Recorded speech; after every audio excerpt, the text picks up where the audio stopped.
Hello दोस्तों, स्वागत है आप सब बच्चों को अपने चैनल सरकारी रिजल्ट में। दोस्तों आज हम करेंगे question paper discuss goods and service tax and custom law. तो ये वीडियो सभी बच्चों के लिए इंपॉर्टेंट है, जो भी बच्चे अभी एग्ज़ाम देंगे, जिन बच्चों का अभी नेक्स्ट जो एग्ज़ाम है 1 जून से और नेक्स्ट 11 के बाद जो भी एग्ज़ाम है, तो इसमें हम बताएंगे कि कितने क्वेश्चंस आए हैं, किस तरीके से क्वेश्चन आया, क्वेश्चन ईजी है या फिर क्वेश्चन हार्ड है, किस तरीके से क्वेश्चन पैटर्न बनाया गया है, क्या पहले जैसे क्वेश्चन पैटर्न है या फिर इस पैटर्न में कुछ चीज़ें चेंज की गई है। ठीक है, तो वीडियो को एंड तक देखना, मिस मत करना वीडियो को। ठीक है, और चैनल पे पहली बार आ रखे हो तो सब्सक्राइब कर लेना, ताकि और भी आगे ऐसी जो अपडेट है, जो वीडियो है, मिलती रहेंगे आपको। तो ये 11 तारीख का पेपर है, ठीक है, बीकॉम ऑनर्स का। यहाँ पे सबसे पहले जो टाइम है 3 घंटे, यहाँ पे टाइम 3 घंटे ही दी गई है। ठीक है, एक्स्ट्रा कोई भी 30 मिनट नहीं दिया गया। अगर दिया होता तो यहाँ पे 30 मिनट एक्स्ट्रा लिखा होता, ठीक है, लेकिन यहाँ पे नहीं लिखा गया है। और उसका नीचे आएंगे तो नीचे में आपको क्या लिखा हुआ है कि आपको सबसे पहला इंस्ट्रक्शन देखना है, write your roll number on the top of the immediately on receipt और the question paper. Question paper को रोल नंबर लिखना है। अटैम्प्ट ऑल क्वेश्चन अटैम्प्ट करना है। आंसर में भी रिटर्न अदर इंग्लिश और हिंदी, या तो आंसर आप हिंदी में लिख सकते हो या फिर इंग्लिश में। अगर कोई बच्चा इंग्लिश में पढ़ा हुआ है और हिंदी में लिखना चाहता है तो वो पूरे आंसर को हिंदी में लिखेगा, पूरे पेपर हिंदी में करेगा। ठीक है, कोई ऐसा बच्चा है जो हिंदी मीडियम से है और वो पूरा आंसर इंग्लिश मीडियम में करना चाहता है, तो पूरा पेपर उसको इंग्लिश मीडियम में करना पड़ेगा। तो ये समझाते, ठीक है। तो ये है पेपर का फर्स्ट पेज है, ठीक है। अब हम चलते हैं पैटर्न की तरफ। तो ये है क्वेश्चन पेपर। देखिए, सबसे पहला जो क्वेश्चन है, ठीक है, जीएसटी के रिगार्डिंग, ये मैंने इंपॉर्टेंट क्वेश्चन में मार्क किया था। जो मैंने इंपॉर्टेंट क्वेश्चन डाला था, अगर वो देखा होगा तो ये क्वेश्चन उसने जरूर अटैम्प्ट किया होगा। ठीक है, देखिए फर्स्ट क्वेश्चन में 2 क्वेश्चन दिया हुआ है, ठीक है। या तो आप ये करेंगे या तो आप ये करेंगे, ठीक है। इसमें क्वेश्चन में आपको और यानी कि एक ऑप्शन दिया गया है, ठीक है। क्वेश्चन जो है दोस्तों 10 मार्क्स का दिया गया है, ये ध्यान रखना। 10 मार्क्स में आपको एटलीस्ट नहीं भी तो 2 पेज आपको लिखना है, ठीक है। देखिए, what is GST, explain the structure of GST, also discuss the rational of GST. यानी कि इसमें 3 क्वेश्चन है। एक question GST, structure of GST 2 question, also discuss the rational of GST, यानी कि 3 क्वेश्चन हो गया जीएसटी के। तो इसमें आपको 3 पेज, एटलीस्ट 3 पेज इसमें आपको आंसर लिखना है। 5 पेज नहीं लिखना है। मैंने बहुत सारे बच्चों को देखा है कि कहते हैं कि 5-5 पेज लिखना है। नहीं, 3 पेज लिख सकते हो। 3 पेज 4 पेज काफ़ी है 10 नंबर के लिए, ठीक है। जितना क्वेश्चन पूछा गया है आप उतना ही आंसर लिखना, ज़्यादा नहीं लिखना है, ठीक है। नेक्स्ट है कि इसमें आपको एक मतलब कि पैराग्राफ ग्राफ दिया हुआ है, ठीक है। ग्राफ के अकॉर्डिंग आपको सप्लाईज, यानी कि मैंने ये भी बताया था कि सप्लाईज जो मतलब कि कोई चैप्टर है वो चैप्टर पढ़ के जाना, जरूर से जरूर। कोई चैप्टर पढ़ो या ना पढ़ो, सप्लाई चैप्टर पढ़ लेना, क्योंकि वो भी बहुत ज़्यादा इंपॉर्टेंट होता है, ठीक है। तो यहाँ पे देख सकते हो फर्स्ट क्वेश्चन में ही 2 क्वेश्चन है, जिसमें कि आपको या तो फर्स्ट करना है या तो उसके नीचे वाला करना है, ठीक है। अब ये हिंदी में भी है, इंग्लिश में भी है, ठीक है, दोनों में मतलब कि अवेलेबल है। उसके बाद आपको राइट शॉर्ट नोट, ठीक है। आपको क्वेश्चन में राइट शॉर्ट नोट पूछा जाएगा, ठीक है। आपको इसके ऊपर शॉर्ट नोट लिखना है। शॉर्ट नोट क्या है, देखिए 2 है 20 मार्क्स का, ठीक है। या तो आप ये कर लीजिए या तो आप ये कर लीजिए, ठीक है। तो इसमें आपको 10 मार्क्स में ये, 10 मार्क्स में इसमें 2 से 3 पेज, इसमें 2 से 3 पेज, ज़्यादा नहीं लिखना, ठीक है। अपने क्वेश्चन के अकॉर्डिंग ही लिखना। ऐसा नहीं कि मतलब क्वेश्चन कुछ और पूछा गया है और आप लोग आंसर जो है कुछ और लिख रहे हो, ठीक है। टॉपिक से भटकना मत। अगर भटक भी जाते हो तो बीच में भटकना, आगे न पीछे, ठीक है। ये चीज़ ध्यान रखना, टॉपिक से भटकना नहीं है आप लोगों को, ठीक है। ये सेकेंड क्वेश्चन है, ठीक है।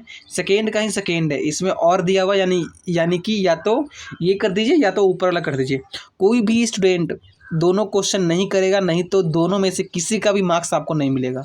ये चीज़ मैं आपको स्ट्रिक्टली कह रहा हूँ। कोई भी बच्चा दोनों क्वेश्चन नहीं करेगा, या तो आप ऊपर वाला कर दीजिए या तो आप नीचे वाला कर दीजिए, ठीक है। दोनों क्वेश्चन मत करना। और क्वेश्चन अगर मैं अपने अकॉर्डिंग देखूँ तो क्वेश्चन आप लोग के लिए ऐसा है कि इसमें कुछ क्वेश्चंस ऐसे हैं जो इजी भी है, कुछ क्वेश्चंस ऐसे भी होंगे जो थोड़ा सा मीडियम भी होंगे, कुछ क्वेश्चन ऐसे भी होगा जो थोड़ा सा टफ होगा। क्योंकि क्वेश्चन जो होता है 3 पैटर्न में सेट होता है, ठीक है। सबसे पहले होता है ईजी, उसका मीडियम, उसका टफ, ठीक है। तो ईजी, मीडियम, टफ, अगर कोई बच्चा इजी और मीडियम कर लेता है तो ऑलमोस्ट 60% जो नंबर है वो कैच कर सकता है। साथ में आप लोग 10 ईयर्स जो बीए प्रोग्रामिंग, बीकॉम प्रोग्रामिंग के बच्चे हैं, या और जो कोर्सेज के बच्चे हैं जो भी एग्ज़ाम्स देना बाकी है, 10 ईयर्स पढ़िए, क्वेश्चन 10 ईयर्स से मैच कर रहे हैं, ठीक है। 10 ईयर आपको मार्केट में अवेलेबल हो गया है ऑलमोस्ट, ठीक है। और जो मैं इंपॉर्टेंट क्वेश्चन दे रहा हूँ उससे भी पढ़िए, क्योंकि मैंने देखा इसमें कुछ क्वेश्चन ऐसे भी हैं जो कि बहुत ज़्यादा इंपॉर्टेंट क्वेश्चन से मैच कर रहे हैं, जैसे ये सचिन अप्रियल वाला, ठीक है। ये भी क्वेश्चन आपके हमारे जो आपको बताया था उससे डिमांड एंड सप्लाई से मैच कर रहा है, तो सप्लाई से मैच कर रहा है ये, ठीक है। ये क्वेश्चन नंबर सी है, सॉरी बी, ये 2 का बी और सी है, ठीक है। 2 का बी 2 का सी, तो क्वेश्चन नंबर 2 देख रहे हो बहुत लंबा दे रखे, ठीक है। तो क्वेश्चन नंबर 2 करने की मत सोचना, क्वेश्चन नंबर 2 के फर्स्ट में ही आप लोग कर लेना।